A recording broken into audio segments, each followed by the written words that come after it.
July 1981, the fairy tale wedding of the century, as a 20-year-old girl sets out to marry her Prince Charming at St. Paul's Cathedral. 700 million people watched her transformation from commoner to royal princess and expected her to live happily ever after. 12 years later, Diana, Princess of Wales, made a public announcement that finally shattered the fairy tale. When I started my public life 12 years ago, I understood the media might be interested in what I did. I realized then their attention would inevitably focus on both our private and public lives. But I was not aware of how overwhelming that attention would become, nor the extent to which it would affect both my public duties and my personal life in a manner that's been hard to bear. Obviously, I attach great importance to my charity work, and I intend to focus on a smaller range of areas in the future.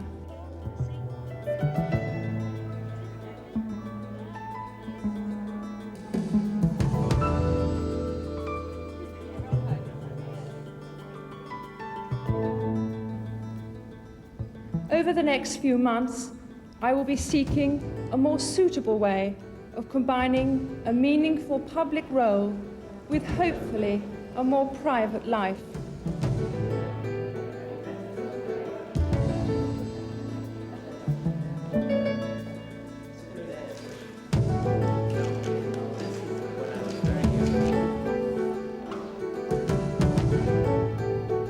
My first priority will continue to be our children, William and Harry, who deserve as much love and care and attention as I am able to give, as well as an appreciation of the tradition into which they were born. 200 years before, another Princess of Wales, Caroline of Brunswick, had fallen out with her husband, later to become George IV. There were all those outrageous Hanoverians who, sin was on the menu every day for them, and they did everything. They were in debt. There was even a suggestion of incest amongst two children of George III. That is Queen Victoria's grandfather. And they had illegitimate children by the dozen. One of them, the future William IV, actually had 10 illegitimate children before he married the legal wife who became his queen. Queen Victoria succeeded William, and in 1840 she married Prince Albert. Their eldest son Edward was soon to acquire a taste for sexual adventure in Ireland. Edward, who it was called Bertie, by the way, had had a fall. It was called Bertie's Fall when, as a very young man of 19 in the Curragh, so while serving the army, had found the Camp Pro in his bed, placed there by his fellow officers. And nature took its course. The parents learned of it, and there was a hell of a to-do about it. It was called Bertie's Fall, and he was never allowed to forget it. His marriage to the royal princess Alexandra of Denmark was meant to keep him out of trouble. She seemed the perfect choice. The fact about Alexandra that most attracted Queen Victoria, and also Albert, who was alive when the marriage was arranged, was that she was just utterly beautiful. And they thought if the woman was beautiful, he wouldn't stray. But the marriage with Alexandra, whom he had met, he declared himself in love, but that could have been just politic, for him to do, was definitely arranged to stop him from straying. And pretty well as soon as he got her home and pregnant, which he did very quickly, he was off. And he had so many mistresses in the end, right to the time he died, that I think he lost count of them. Daisy, the Countess of Warwick, was one of Edward's particular favourites for many years, the actress Lily Langtry another. In those days, a Princess of Wales was expected just to put up with her husband's philandering. By today's standards, Alexandra showed remarkable tolerance. She was friends with a lot of them. She was not a particularly bright woman, but she was extremely gracious and forbearing, and I think she loved him for all his straying. She made friends with these mistresses, and, I mean, on his deathbed, she was the one who called his last mistress, Mrs. Alice Keppel, to see him for the last time, which was an act of great magnanimity. By a peculiar quirk of fate, Alice Keppel's great-granddaughter is Camilla Parker Bowles, Prince Charles's mistress. History can repeat itself, and Camilla is known to have played upon this fact. There was the famous moment when they first met back in the 70s, when Camilla, the great-granddaughter of Alice Keppel, favourite mistress of his great-great-grandfather, Edward VII, reminded Prince Charles of this fact and said, "So how about it then?" And that was how their relationship began, and that's one of the aspects of Camilla that rather appeals to the man in the street, who otherwise can't understand why on earth this man left Diana for this not so obviously attractive woman. Diana was everyone's idea of what a princess should be, but she was not prepared to hide the true state of her marriage, unlike Edward VII's wife. Alexander belonged to a generation which sort of put up and shut up over the affairs of their husbands. And after all Diana has had to put up with is one long-standing affair. In fact, he's been very faithful in his infidelity, has Charles, hasn't he? Whereas Alexandra had to share her husband with a parade of women. Charles is a very different man from his great-great-grandfather. He likes painting and solitary pursuits. Charles is a serious man. He's has intellectual interests that would never have occurred to Edward VII. I mean, Edward VII was a man who hardly ever read a book. He was a great king in the social sense, and he was politically very astute. But he had no intellectual pretensions. In fact, after his education, which had been rammed down his throat and out of his ears, he ran away from that sort of thing. I would say Charles is his own man. In contrast to Charles's German ancestry, Lady Diana Spencer brought with her a pure English bloodline. The Spencers of Althorp have been wealthy landowners since the 16th century, with a history of faithful royal service going back generations. Rich and powerful, they've always been one of England's great noble families.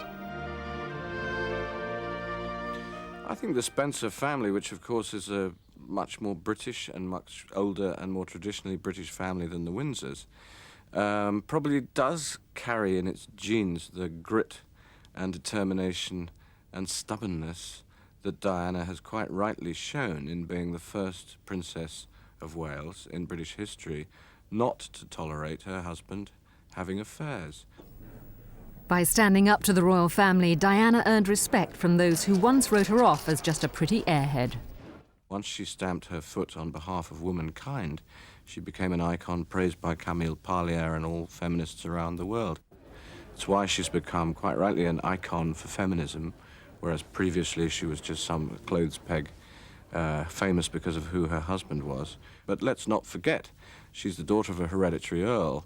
When Diana is accused of wanting to destroy the monarchy, it's total nonsense. She believes in the hereditary principle. She wants her son to be king. She doesn't necessarily want her husband to be king, but she wants her son to be king.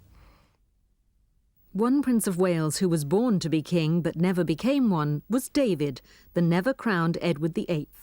After his abdication, it was left to his brother Albert to pick up the pieces. George V and Queen Mary were far from ideal parents, and David's austere upbringing probably contributed to his desertion of duty.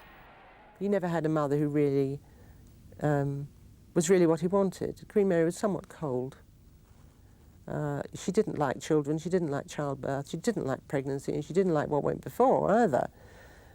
She did it all out of duty, and it reflected in her relationships with her children. Her second son, Albert, Duke of York, was a sickly child, always under the shadow of his more confident brother. His health had never been good. When he was a child, he was born a year after the future Edward VIII, so they were in the nursery together, and their nurse was actually psychotic.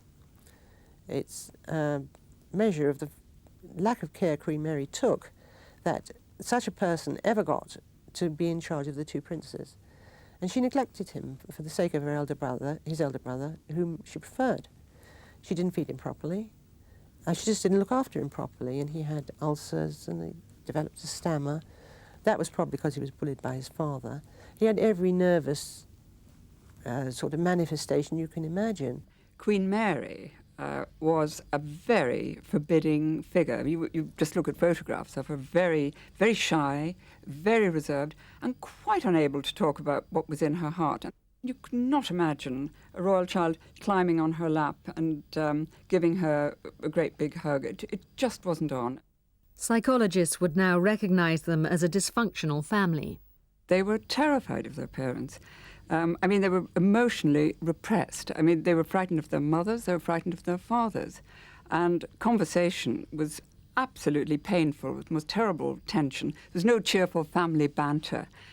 George V, if he was talking to his children, he would bark a series of challenging questions at them.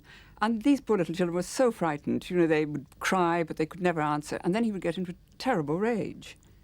And then there was the other brother, the Duke of Gloucester, known in the family as Glossy Pops, affectionately, where he was so frightened of King George V that one morning he was a minute late for breakfast.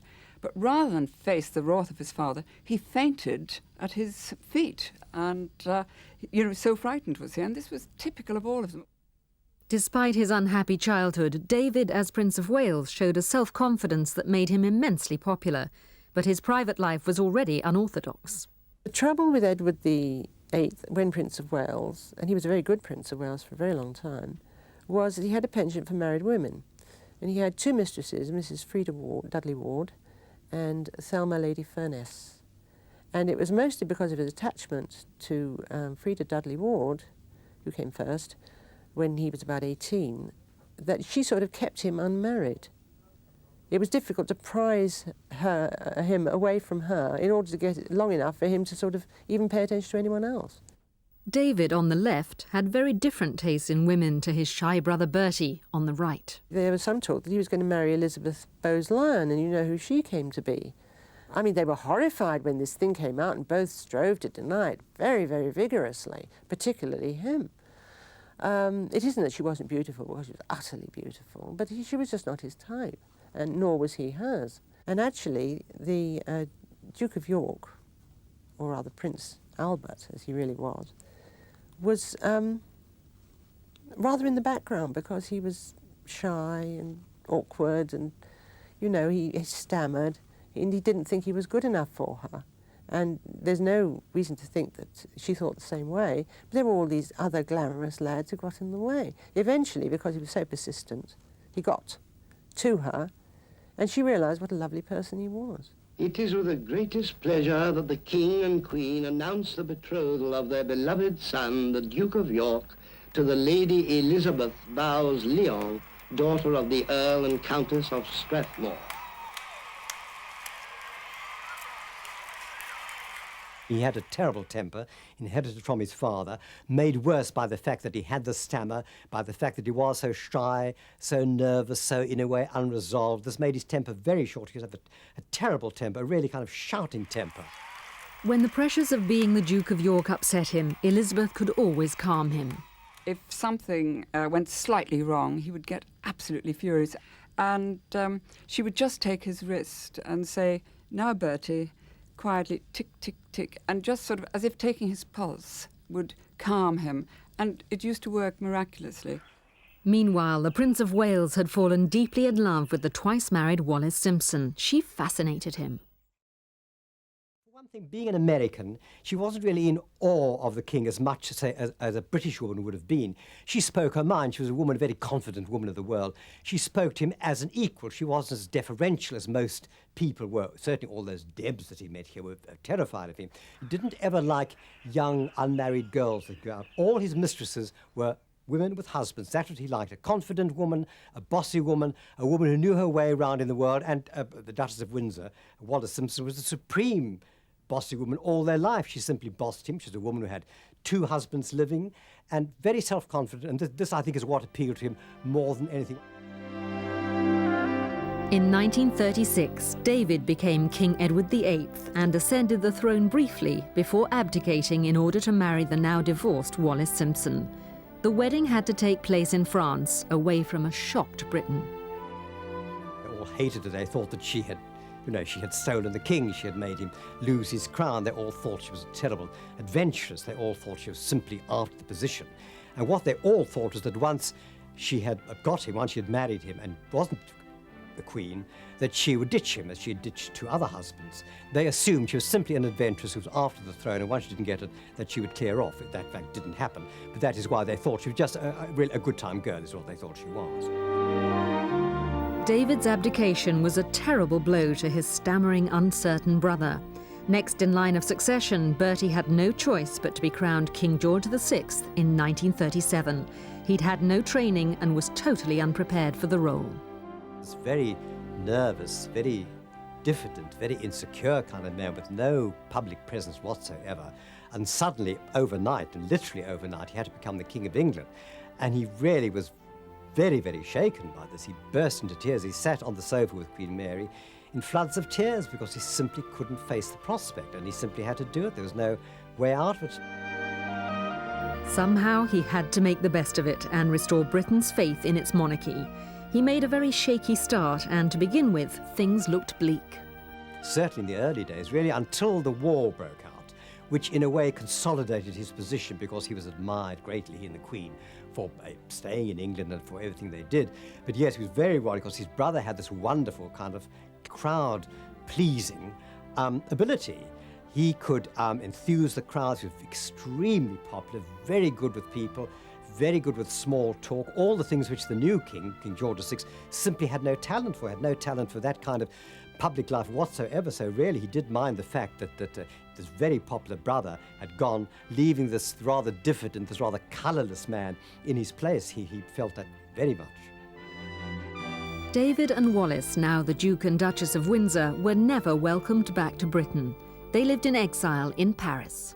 One reason he didn't come back was because of tax. He went to live in France because there was an arrangement there whereby he didn't pay tax. He did think he might live in the States at one stage, but he would have to pay tax there, so he wouldn't live there. But no, the main reason he didn't come back to this country is because George VI and Queen Elizabeth didn't want him here. They didn't want him to come back and live here as a kind of rival to the King and Queen, so they never really ever wanted him to come and live here. They were quite happy if he lived anywhere except in Britain. They also refused to grant Wallis the title Her Royal Highness. He thought that she was absolutely worthy of it. He thought that this is the least he could do.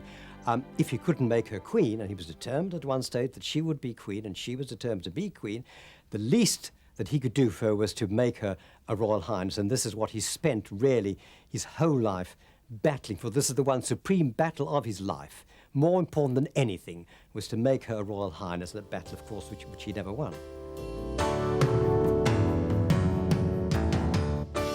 Following the end of the war, King George VI and Queen Elizabeth set sail with their two daughters, Elizabeth and Margaret, for an official visit to South Africa in 1947.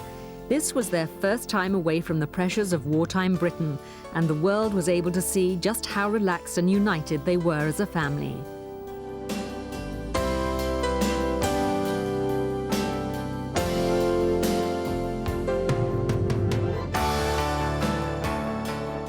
Queen Mother, as she is today, had come herself from a very warm, loving family, from the Bowes-Lyon family. And so she created a very happy atmosphere for her children, Princess Elizabeth, Princess Margaret. She also knew that her beloved Bertie had had such an unhappy childhood. She was determined to create the right kind of atmosphere. And even when he became king after the abdication and they moved to the palace, she tried very hard there to create a good, warm atmosphere, and would run down to the palace kitchens and make scones for Princess Margaret and Princess Elizabeth. But Elizabeth had had to grow up in the knowledge that she would eventually succeed her father as monarch. At 21, she made the most important statement of her life. It was in South Africa in 1947, the only tour she made with her father and mother and her sister, that she dedicated her entire life on her 21st birthday to serving the Commonwealth and this country, the United Kingdom.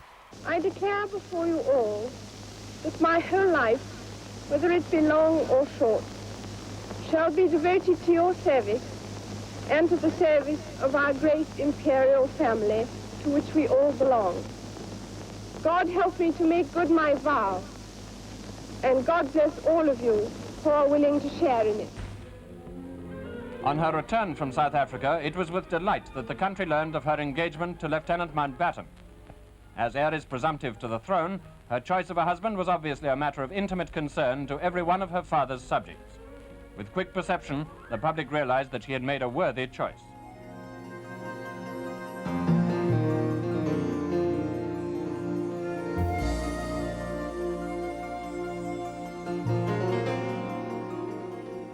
She met him when she was 13 years old. He was a young man of, let's see, he must have been about 18, very good looking like all the Mountbattens, and she fell for him. They became quite friendly, and he in an elder brotherly way used to write to her. Now, it's not every sort of 18, 19-year-old young man in the Navy who writes to 13, 14-year-old girls. So there was obviously a liking there from the start. They definitely chose each other. That was definitely a love match.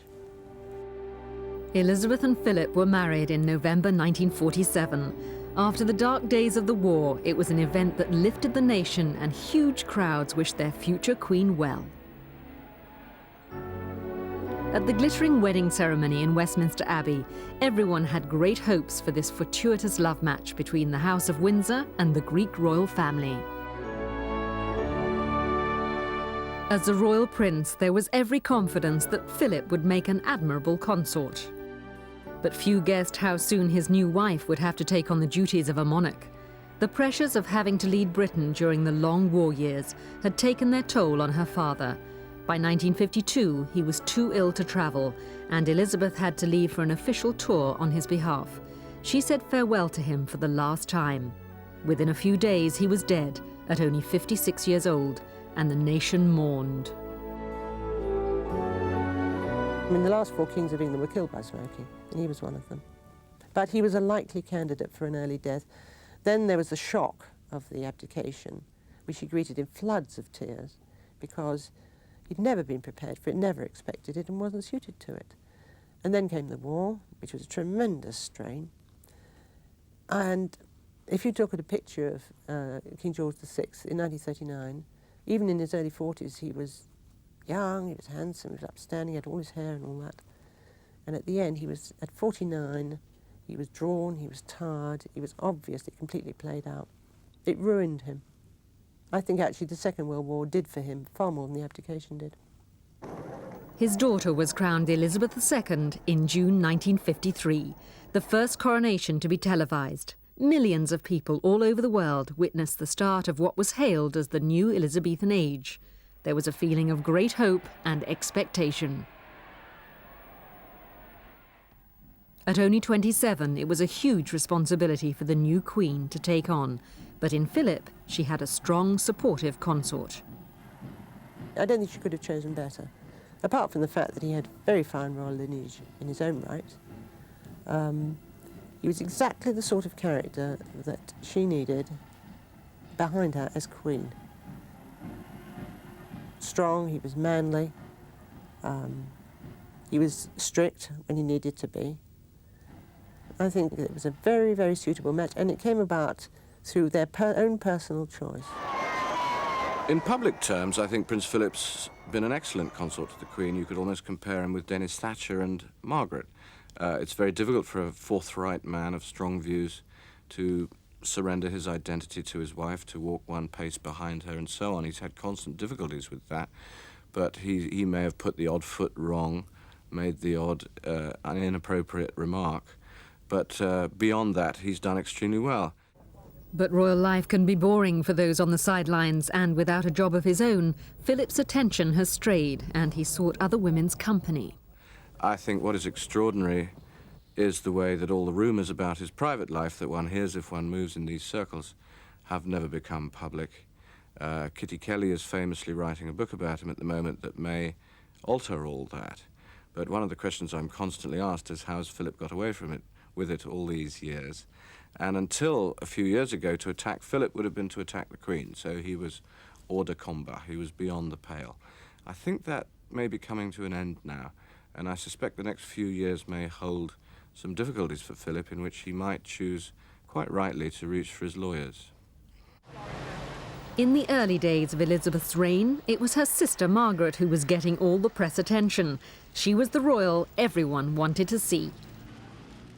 In the way she was a kind of star. She really, in her day, had the sort of star quality which Diana has now. She used to dress very well. She looked lovely in her day, Princess Margaret. And she was that kind of princess who could really bring something out in the crowds in the way that Diana can. It's a kind of quality, a kind of personal magnetism which some of them have got, that some of them acquire. And in a way, yes, Princess Margaret was the Diana of her day and was very much the star of the royal family in the 1950s especially. Always a great supporter of the arts, perhaps in a different life, Margaret might have become an actress herself. As a royal princess, she often stole the limelight from famous film stars, and the press were fascinated by how she naturally took centre stage. Princess Margaret's problem in the 50s was that she was so stunningly beautiful. She was regarded as the royal family's equivalent of Elizabeth Taylor. And she was so beautiful. She was a fairy tale princess in every sense of the word in those wonderful Hartnell gowns she wore. But her glamorous public appearances hid a private tragedy. In her early 20s, she'd fallen deeply in love with her father's unhappily married equerry, Captain Peter Townsend. She lost the man she loved and it ruined her because she was afterwards unable to make a relationship with anybody else. It's difficult to know actually who would have satisfied Princess Margaret, someone much stronger than herself, and that would have been a real beefy man because she's a very strong outward-going character, very talented. People expected her to live happily ever after, a fantasy life. That's not the way it is in the real world. She was seen with what was regarded as unsuitable men, created a lot of scandal, caused a lot of discussion in the House of Commons. People thought she should be stripped of all her privileges and her civil list allowance. Everybody's forgotten about that now, and I think that it's just as well they have, because she sacrificed a great deal to stay in the royal family and do her duty, and it's about time we all recognise that. In 1960, she married a commoner, the well-connected society photographer Anthony Armstrong Jones. But it was a marriage destined to end in divorce. I think she's probably not an easy woman to live with. She was used to, she's a princess, a king's daughter, very imperious, used to getting her own way. Armstrong Jones wasn't prepared to do this, I don't think. He wanted his own career, quite rightly. Margaret was a difficult person. One hears there were various extramarital interests. So in a way, it was a very difficult situation. I think it was inevitable that it should break up, really. 35 years later, Margaret has never remarried. She's a woman alone. The year these pictures were taken, her first love, Peter Townsend, died in France. Back in the 50s, his divorce status was an insurmountable barrier to his marrying a Queen's sister. Today, the love match would no doubt have been allowed. Tragically, Margaret was young at the wrong time.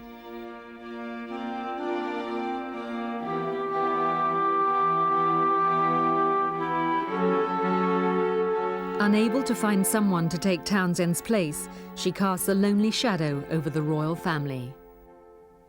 She never really seems at ease in her position in the world. I think she's never really accustomed herself to how a princess fits into modern life.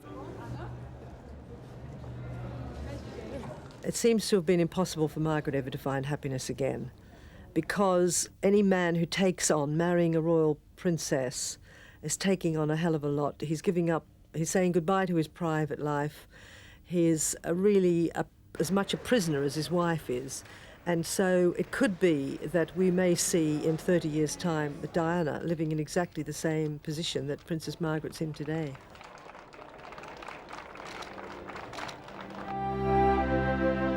Another princess destined to have a royal marriage without a happy ending was Queen Elizabeth's only daughter, Anne. Her wedding in 1973 was greeted with optimism. A world-class horsewoman, Anne had chosen a fellow enthusiast, Captain Mark Phillips. With a great deal in common, their future together looked full of hope.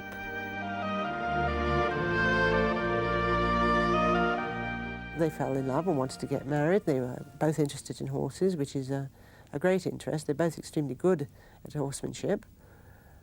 But I simply don't think he was up to it. It's not easy for a man to be married to a woman whose family is much more important than his own, whose income is much bigger than his own, whose profile is enormously higher than his own. This is the problem for current royals.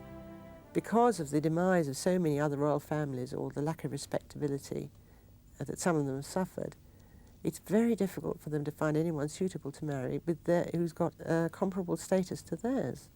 She is rather full of herself. She is very like her father, Prince Philip. And she has not endeared herself to the nation. She's done some very good work, so there is no doubt of that, but that's her job, basically. She gets paid for it, and she gets a very nice car to drive around and a wonderful wardrobe of clothes. She lives in a fabulous house and has got, and although she's got a tiny flat in Dolphin Square, she never goes there. She lives the life of Riley, and we would expect her to do the things that she does. While press attention was on her brother Charles's marital problems, Anne divorced and swiftly remarried her lover, Commander Tim Lawrence, a royal equerry. The wedding ceremony was modest and discreet at Crathy Church on the Balmoral estate in Scotland. Members of the royal family, including the Queen, were on hand to give this new liaison their blessing.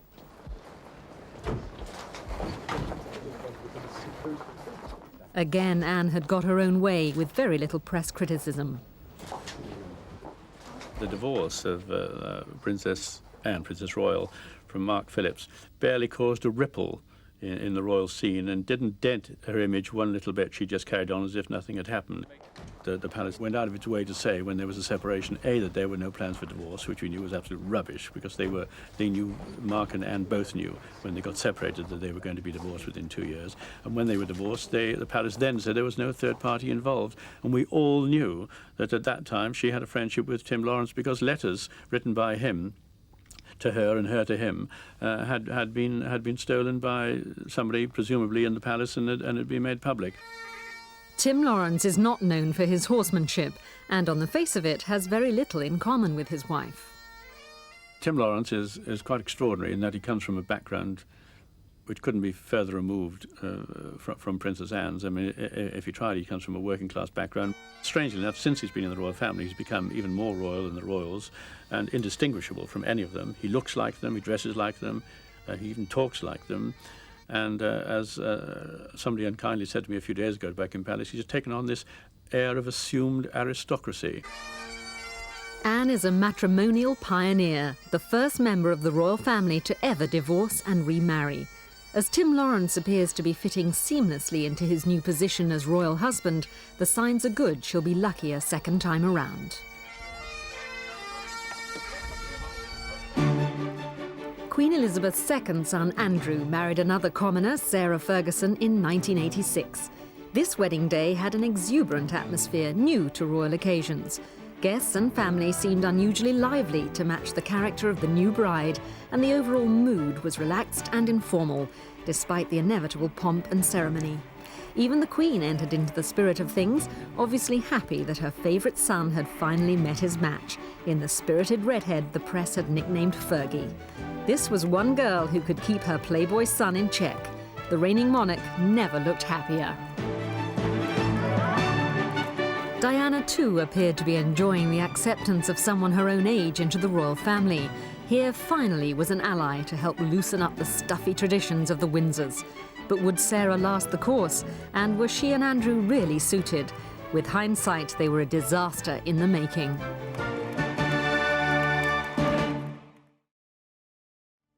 I think they're a very ill-matched pair. I mean, there are some people who simply should not marry each other. She was a hot potato, that one. I think Andrew wanted somebody more like Duchess of Gloucester. Quiet, not a great personality, nice woman, not a sort of tornado like Sarah Ferguson. I think don't think he knew what he was getting himself into. Because she had a broken romance herself, was probably at a low ebb and perhaps looked a bit more vulnerable than she later turned out to be. But Andrew is not an easy person himself. Spoilt and naturally arrogant like his father, he can be unpredictable with sudden changes of mood. He's been described as boorish and uneducated, and other people say that he's remarkably sensitive. I know people who have worked with him and for him, and they said he can be a bit like his father, give you a real dressing down for no apparent reason, and the next moment he can be so thoughtful, so completely and absolutely thoughtful. He's not, I understand, a very cerebral man. He's not one of the deep thinkers of this world, but the very fact that he's qualified as a helicopter pilot and he's now commanding his own ship, HMS Cottesmore, leads one to believe that he does possess a rare amount of intelligence. From the start, Sarah didn't see much of her husband, and this caused problems. I believe that if Andrew hadn't gone away to a Navy college just days after they married, leaving Fergie alone and rather depressed at Buckingham Palace in the early days of their marriage, they may have worked something out. But the combination of living in that great mausoleum that we call Buckingham Palace, there's constant spotlight, constant publicity, the endless criticism, not just from courtiers but also from the media. It wore Fergie down to such an extent that when she wanted the man in her life to be by her side, he was either away at sea or on a Navy course. Sarah turned to other men for company and support. This was soon picked up by the press and made banner headlines. I think she has always needed the presence of a powerful male figure in her life. For a long time, that was her father. And it has been replaced by a string of men who tended to be older and manipulative. The final straw was when photographs of Sarah with her financial advisor, Johnny Bryan, exposed the real intimate nature of their relationship. It made worldwide front-page news, as although Buckingham Palace had announced that Andrew and Sarah were to separate 6 months before, no plans for divorce had been mentioned, and they were still officially married. Her blatant disregard for her marriage vows shook the very foundations of respect that supports the monarchy. Sarah was at Balmoral when the photographs hit the nation's breakfast tables. It was left to Johnny, a Texan businessman based in London, to face the press. What is your comment, Mr. Bryan? I'm sorry, I have no further comment to make in addition to the comments and statements I made last night. Have you seen the... At this point, he was keeping his story to himself, but his insider knowledge would fetch a high price if he ever decided to do a kiss-and-tell exposé. A dangerously loose cannon, who has now been declared bankrupt in Germany, he could blow a very large hole in the royal family's traditional armour of privacy and discretion. The difficulty with John Bryan is that he is American, he is not tied into our royal family or the way that we perceive our royal family. And sooner or later, if the relationship fails, we can see him in America selling his story. And it's not just the story about him and the Duchess of York. He knows about the relationship between the Prince of Wales and the Princess of Wales. He knows about the Queen, he knows about Prince Philip, he knows everything. And if he decided to tell his story, that is the most extraordinary time bomb. Fergie and John Bryan have entered into some kind of devil's contract, which neither of them can get out of. But if it continues in the way that it has been going on, could ultimately bring down the House of Windsor, because sooner or later, Fergie will have to distance herself from John Bryan. His business activities do not bear close scrutiny, and he has created enemies wherever he has gone. He's a bully. He's an uncomfortable figure to be around, but basically he knows where the bodies are buried. Despite his wife's behaviour, the Duke of York didn't want a divorce. For 4 years, he attempted a reconciliation. Prince Andrew did not want to let his wife go, and he tried to woo her back again.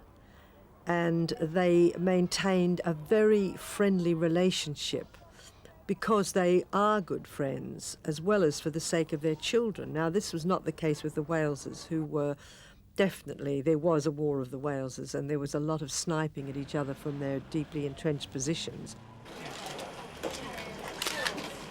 The exposure in 1992 of the true breakdown in the Waleses' marriage came as no great surprise, but its constitutional importance required the Prime Minister, John Major, to address Parliament. It is announced from Buckingham Palace that, with regret, the Prince and Princess of Wales have decided to separate. Their Royal Highnesses have no plans to divorce, and their constitutional positions are unaffected. This decision has been reached amicably, and they will both continue to participate fully in the upbringing of their children. The carefully built image of monarchy as an example of family values and stability has been severely dented. There is not one significant marriage which has survived the royal family.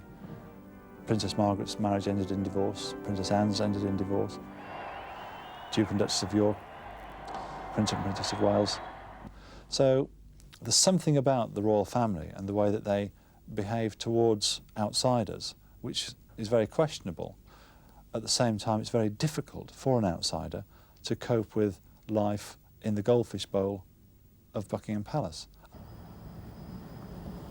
Diana may have been divorced from Charles, but she was never able to escape being hounded by the press. They were always on the hunt for any sign that she'd found another man. It was a constant pressure. Come on, get lost. We got direct connectivity. Come on, get lost. S'il vous plaît, monsieur. Thank you. Please. One of the main problems for the younger generation of royals now moving towards middle age is that they're the first ones to conduct life the way they want to in the age of the mass media, the inquiring media, photo lenses coming through windows and so on. If you look back to previous generations, Edward VII, who is now well known to have had a string of mistresses, Mrs. Keppel, Lily Langtry, etc., and a wife who looked the other way. There may have been rumours around the nation about the King's or the Prince of Wales's behaviour, but it wasn't in the newspapers every day. Edward VIII, who became Duke of Windsor and was briefly Edward VIII after being Prince of Wales, talks in his memoirs, he's the only king of England ever to have written his memoirs, about artists with sketch pads jumping out from behind trees as he's walking through the park, and complains about this. What he would say about the paparazzi, I suppose that was the 30s equivalent, I've no idea. But that obviously is the problem, that the monarchy has moulded itself into the first family of the land, a paragon of Christian virtue, a paragon of family life, and when that has self-evidently collapsed, as it has over the last 5 years, 3 out of 3 of the Queen's children's marriages have collapsed, the 4th as yet has not got married, then the monarchy is robbed of its reason for being there. If family marriage problems weren't enough, 1992 saw the Windsor's ancestral home burst into flames. It seemed a fitting symbol for an afflicted monarchy apparently self-destructing in its scandals and marriage breakdowns. Was this a sign that an ancient dynasty was coming to an end? The Queen broke the habit of a lifetime by openly sharing her feelings with her subjects. 1992 is not a year on which I shall look back with undiluted pleasure. In the words of one of my more sympathetic correspondents, it has turned out to be an annus horribilis. But within 3 years, the monarchy seemed to be projecting a more confident image. For the 50th anniversary of VE Day, the focus was on family continuity, with the Queen in forthright red. She's devoted her entire life to repairing the damage done by the abdication in 1936, and her father tried to do the same, but because his reign was so short, it was left to his daughter to really do the major work, and she's successfully done that. Everything was going fine until the mid-80s. This balcony appearance emphasised that strong women are still at the helm of the royal family. Queen Mother and the Queen and Princess Margaret represented the wartime generation. That was fair enough, but I think there was something more in it. I think they didn't want to clutter up that balcony with all the other members of the family who've been rather less than well-behaved recently. I think they wanted back to the time during the war and even after, when the royal family were greatly admired, when they were greatly esteemed by the public, and this in a way was a little image, a little public image of the royal family. In happier days, they want to leave the public with this impression, I think.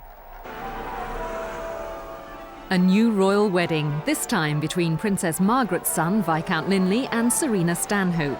As the royal family gathered at Westminster Abbey, there was hope yet again that this time the marriage of a royal to a commoner might work.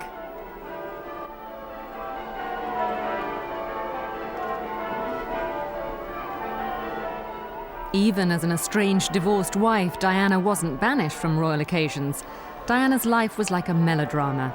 She was the girl who seemed to have everything except the one thing that would make it perfect, someone to share it with.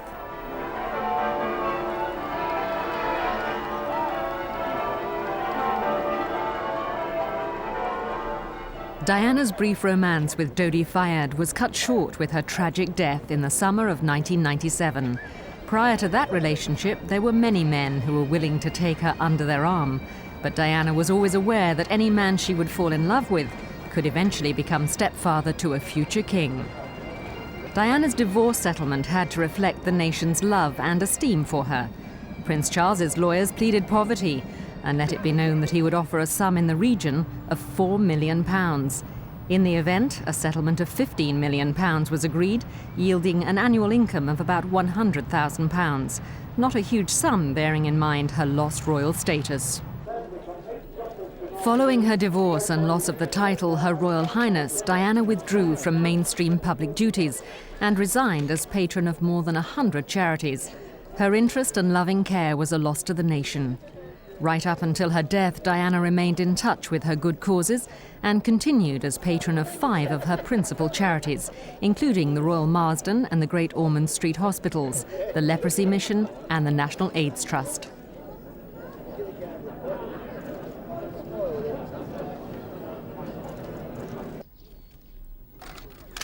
Although partially in exile as she waited for her financial settlement and divorce arrangements to be finalized, the public's adoration made up for much of the sadness and loneliness in her personal life.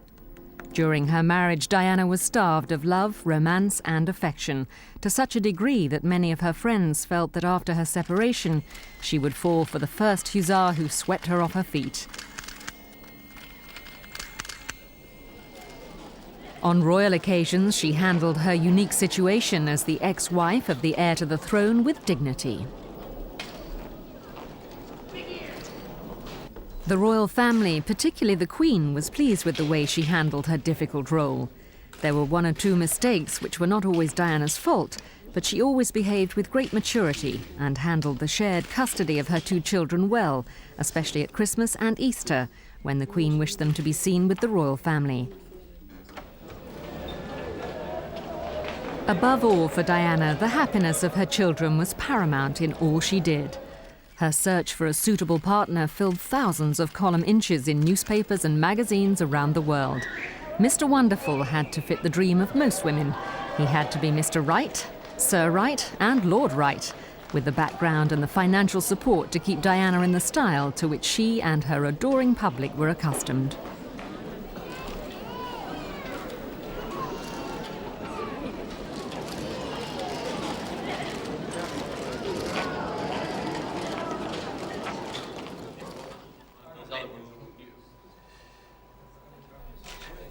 Always ready with a smile, Diana continued with her most treasured charity work for the underprivileged, those less fortunate, the have-nots.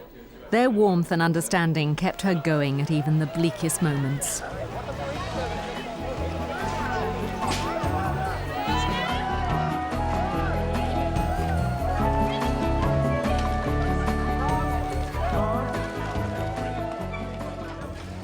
Your kindness and affection has carried me through some of the most difficult periods. And always your love and care has eased that journey. And for that, I thank you from the bottom of my heart. Patience, company of these virtues.